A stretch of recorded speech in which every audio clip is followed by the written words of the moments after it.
Au nom du Père, et du Fils, et du Saint-Esprit. Amen. C'est par ces mots que le chrétien commence sa prière en se signant. Il affirme ainsi son identité chrétienne, il se revêt de la grâce du crucifié et élève son cœur vers la Trinité sainte, le Père, le Fils et le Saint-Esprit.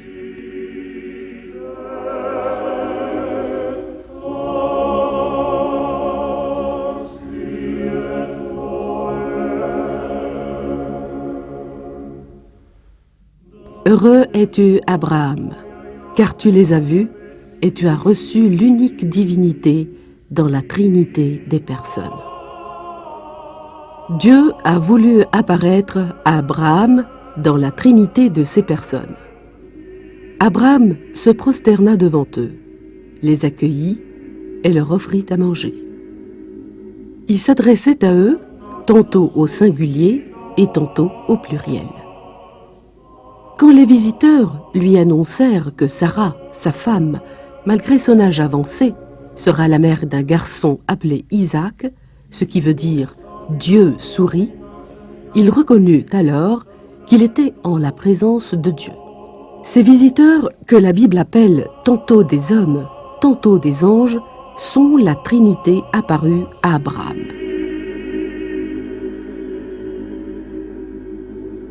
Cette apparition inspira beaucoup les peintres des icônes.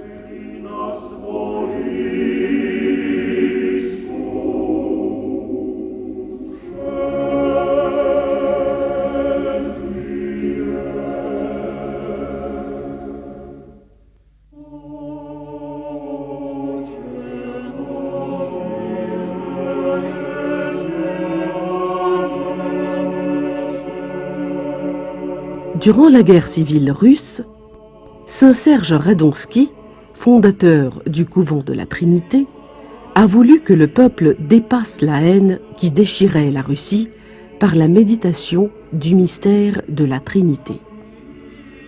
Il demanda alors au moine Roublev de peindre l'icône de la Trinité.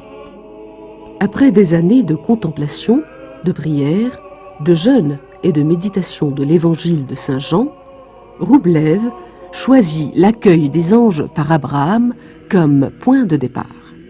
Il le dépouilla de sa dimension temporelle en occultant les personnages, les assiettes et la nourriture, et le revêtit de sa véritable dimension, celle de l'éternité.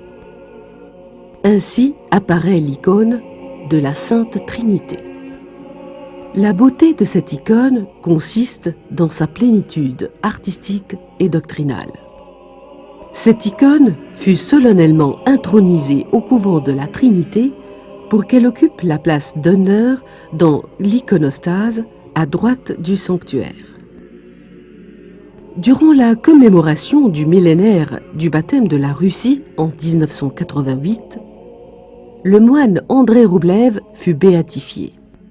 À cette occasion, son image portant sur son cœur l'icône de la Trinité fut largement distribuée. Voici une méditation de cette icône qui incarne le mystère de la Sainte Trinité, sa grandeur et l'unité de sa substance. Contemplons dans cette sainte icône les trois anges assis, calmes et sereins, autour d'une table. Le calice qui porte l'image de l'agneau semble être l'objet de leur attention. Il est, en effet, de toute éternité au cœur de la Trinité. Il est l'agneau immolé depuis avant la fondation du monde. La ressemblance entre les anges est manifeste et voulue afin de mettre en évidence l'unité au sein de la Trinité. Plusieurs signes manifestent cette unité. D'abord, leurs visages qui ont la même forme, les mêmes traits et la même expression. Ensuite, leurs traits sont masculins et féminins à la fois. Au commencement, Dieu créa Adam. Homme et femme, il les créa à son image.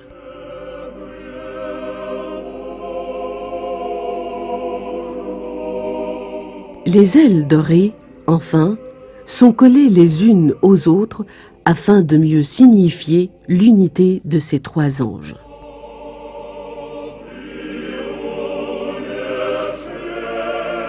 Chaque ange porte un sceptre, signe du pouvoir, tourné vers ce qui le symbolise. Le Père dirige son sceptre vers la demeure. Le Fils dirige le sien vers l'arbre de la vie éternelle. Quant à celui du Saint-Esprit, il est pointé vers les rochers montants, lieu de l'inspiration.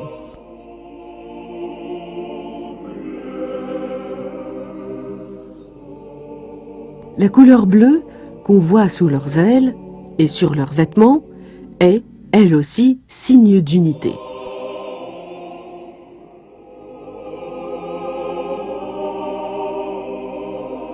Derrière l'ange central, c'est-à-dire le Fils, nous apercevons un arbre.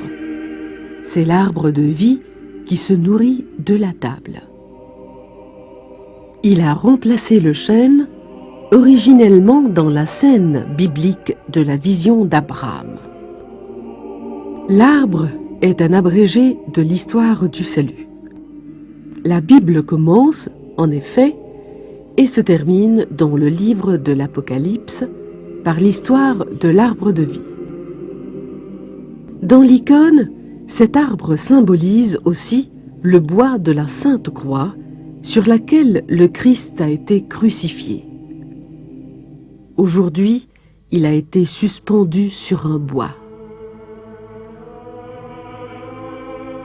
Le rocher symbolise à la fois le peuple assoiffé au désert, Moïse frappa le rocher et il en coula de l'eau, et l'apôtre Pierre, le rocher sur lequel est bâtie la Sainte Église. La maison qui a remplacé la tente dressée par Abraham est placée face au rocher. Elle nous rappelle la permanence de l'habitation de Dieu parmi son peuple qu'est la Sainte Église. Et la Vierge Marie, la Mère de Dieu, symbole, elle aussi, de l'Église.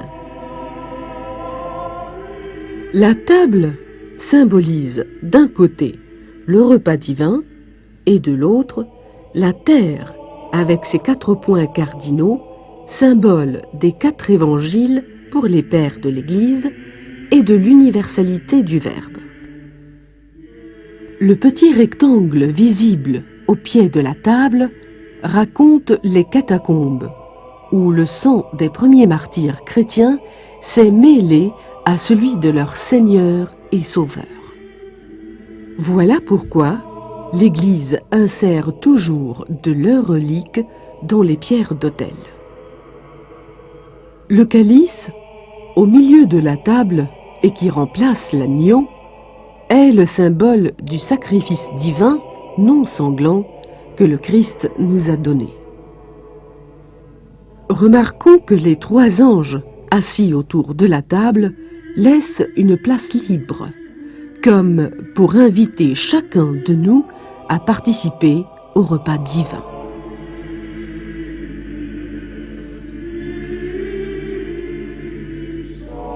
Dans cette icône aussi, comme dans plusieurs autres icônes, celle du Christ Pantocrator par exemple, le Christ est vêtu de bleu et de rouge foncé, symbole de sa nature divine et de sa nature humaine.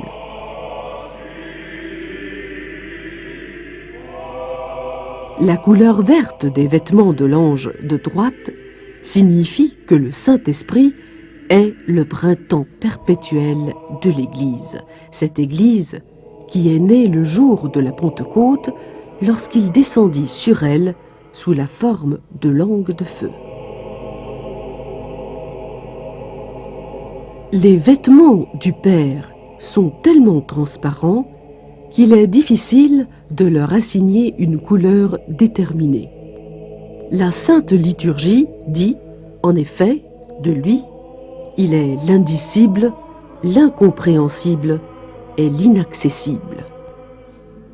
Sa main droite est à peine visible. Il ordonne au Fils de bénir le saint calice. Le Fils obéit en bénissant le calice avec ses 2 doigts, symbole de ces 2 natures, la nature divine et la nature humaine. Le Saint-Esprit, quant à lui, tend la main vers la terre. Elle bénit le monde, elle l'étreint et le protège comme des ailes de colombe pleines de tendresse maternelle. Nous remarquons dans cette icône un mouvement circulaire qui commence du pied gauche de l'ange de droite, atteint sa tête penchée, entraînant avec lui le rocher et l'arbre, c'est-à-dire l'univers entier qui est attiré par l'Esprit vers le Père.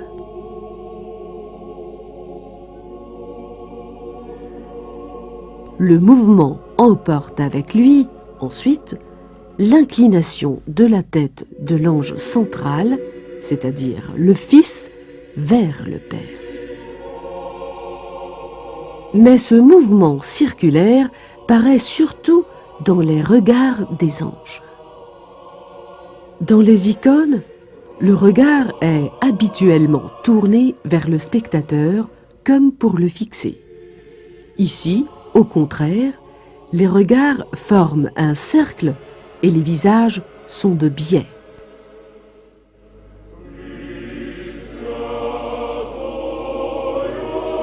Roublev a construit son icône sur plusieurs figures géométriques. Le rectangle, le cercle, le triangle et la croix. La table rectangulaire signifie les 4 côtés du monde. Sur cette table reposent les mains des anges et deviennent ainsi le lieu de l'agapé. En traçant une ligne imaginaire autour des 3 anges, nous formons un cercle parfait dont le centre est la main de l'ange du milieu.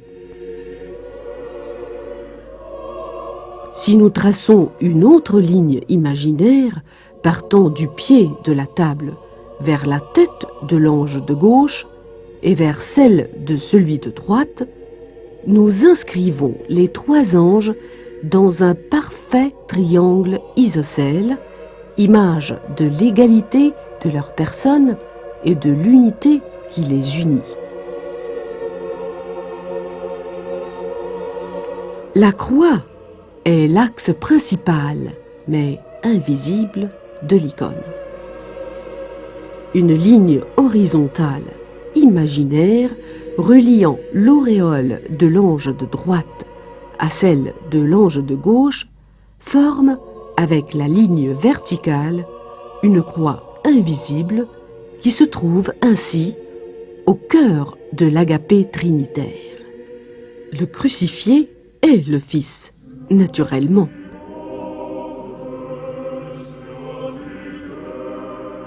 Remarquons aussi que la position du corps de l'ange de droite et de celui de gauche forme un calice.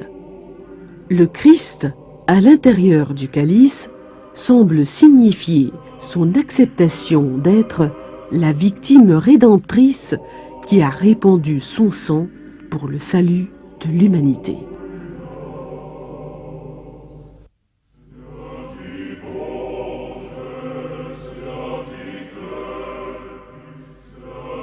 L'icône de la Trinité contient le mystère du cosmos.